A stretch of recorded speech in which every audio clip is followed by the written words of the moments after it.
want to give it a 10 out of 10. Like, honestly, like... It's not really a conclusion, though, because the assholes at Marvel said that this isn't the conclusion of this act. They said that... What? This is the conclusion, Alex.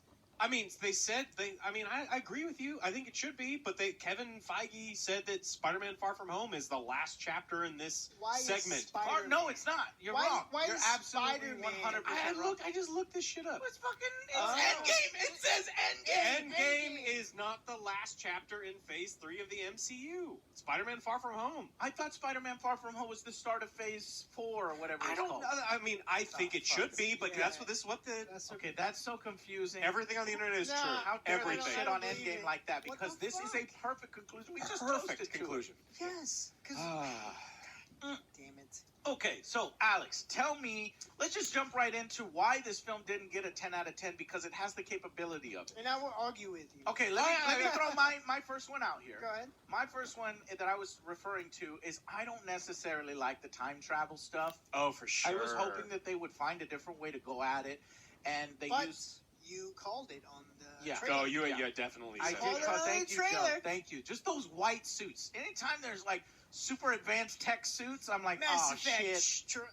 Well, we knew that they're Ant-Man... walking into some kind of time machine. Ant-Man was not going to shrink and go up Thanos' butt and then hey, that was because Thanos trained. I saw him. He was doing kegels. He was doing kegels. Instagram. He's like, I'm training. But yeah, so the time travel to me is so messy. It was messy here. Like, why don't you just go back in time when Thanos is a little baby and fucking murder him? I love that scene. They addressed it. What did they say? They're like, well, why don't we just go back and then kill him whenever he's a baby? He's like, first of all, that's fucked up. No, it's not. It's Thanos. He said, I even love that line. But it's Thanos. Yeah.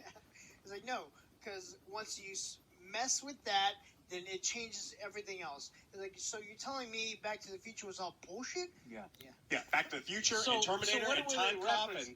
That it would just lead to Thanos, another guy, you know, is that kind of what they were referencing? Yeah, that it wouldn't work. You have to do it, so that's why, and now we get an in-canon explanation for why a lot of these time movies don't go back really, really far. They go back to where they can try to get things together, things are already in motion. Fixed. But still, you have to buy that. That's already kind of a weak explanation. That wasn't even the first one that I had to buy.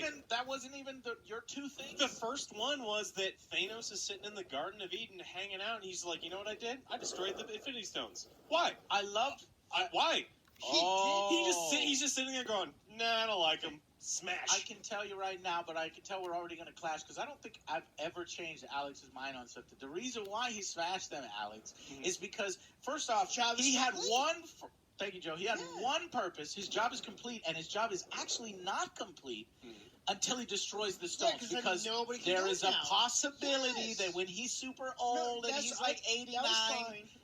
right, so that's the reason why. That's not a plot. The only way that they find him is because 2 days ago on this weird planet, we found him because he smashed the Infinity Stones. And then the next plot hole that I had a real big problem is they go back in time and Nebula is like hanging out, and apparently her Wi-Fi is like really, really good.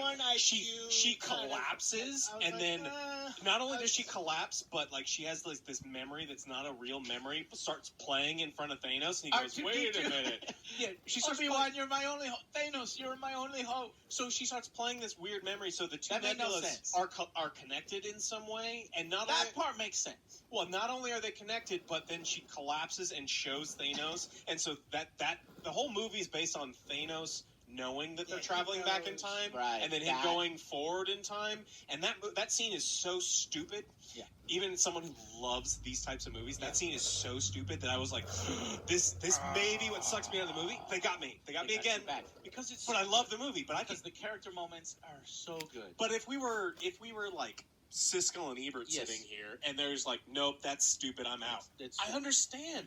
Yeah, it's called suspension of disbelief. Yeah, and when something's very, very strong and dumb, then it will knock you out of the film. That's why there was no moment like that in Infinity War for me, other than the fact that really, if you had these gems, you could do fucking anything. You could do more than a planet being thrown down, right? But that's just visual and complexity and trying to film something that makes sense, right? So I forgave it. But when something like that happens where Nebula's like, well, the whole movie hinges on Thanos traveling forward in Correct. time. If he does not travel forward in time, there And is he no travels movie. forward in time within 1 fucking second, Yeah. right before they click, or no, they do click, and then he transforms. But then his ship somehow grows from a tiny ship to a huge ship. Well, that's or what was it happens. already a huge ship? No, and then because it that's was what a happens. Because they had their own ship in this hand.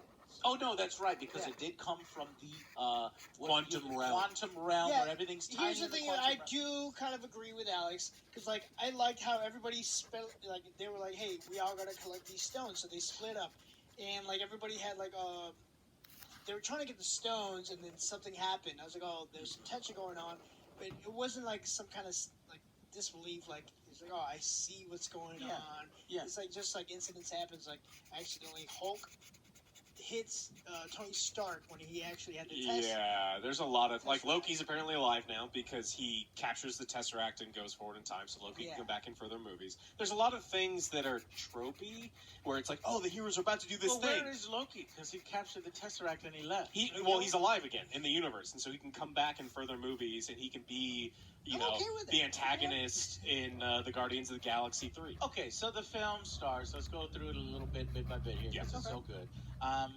The event. I was very surprised that we killed fucking Thanos right away.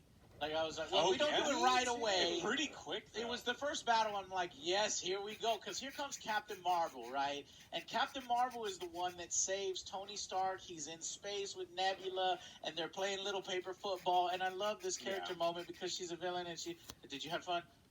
I had fun. It's like, I had fun. I win. Yeah, It's like yeah, she's yeah. never won before. And so I This is thought great. I thought it was actually going to be Pepper Potts to rescue them as rescue, but it shows up bright light. It's Captain Marvel, and I was like, okay, that's fine. And she brings the ship over, and then the Avengers run out and see, and they get together. And a lot of the trailer stuff was not in the film. Like, there were some moments that she was talking with, and that wasn't in the film. And but that might have been the end of Infinity War that I'm thinking of, or no, the end of Captain Marvel that I'm thinking of. But anyway, they go right away. Well, you didn't have me, okay? Let's go fight Thanos. And they're like, no, we fucking lost, and we gotta find another. No, you didn't have me. But they buy her. They buy it. They're like, let's go do it. Yeah. And they go to where they find Thanos, and they fucking kill him right away. Yeah. Well, because he had destroyed the stones. He destroyed the because stones. And 2 days they earlier. did ambush him, and Thor chops his fucking head off. Yeah. And that was a crazy moment because like, Thor's like, what? why did you do that, or what happened? He's like, I went for the head. I went for the head this time, which is a callback. They to when have he's like, great should have gone callbacks. for the head. They had great callbacks. Great callbacks, right? And I buy it because Thanos has fucked everything up, and it fucked Thor up really bad. And so obviously Thor wants his revenge. He doesn't give a fuck whether he's going to tell him where the gems are. No, Thor believes the gems are gone. Cut your fucking head off. Well, yeah, because Well, Nebula's like, He's one a lot thing of things, yeah, but he's not a not liar. a liar. This is private property. Do you know what they do here? Scamming the weakest in us.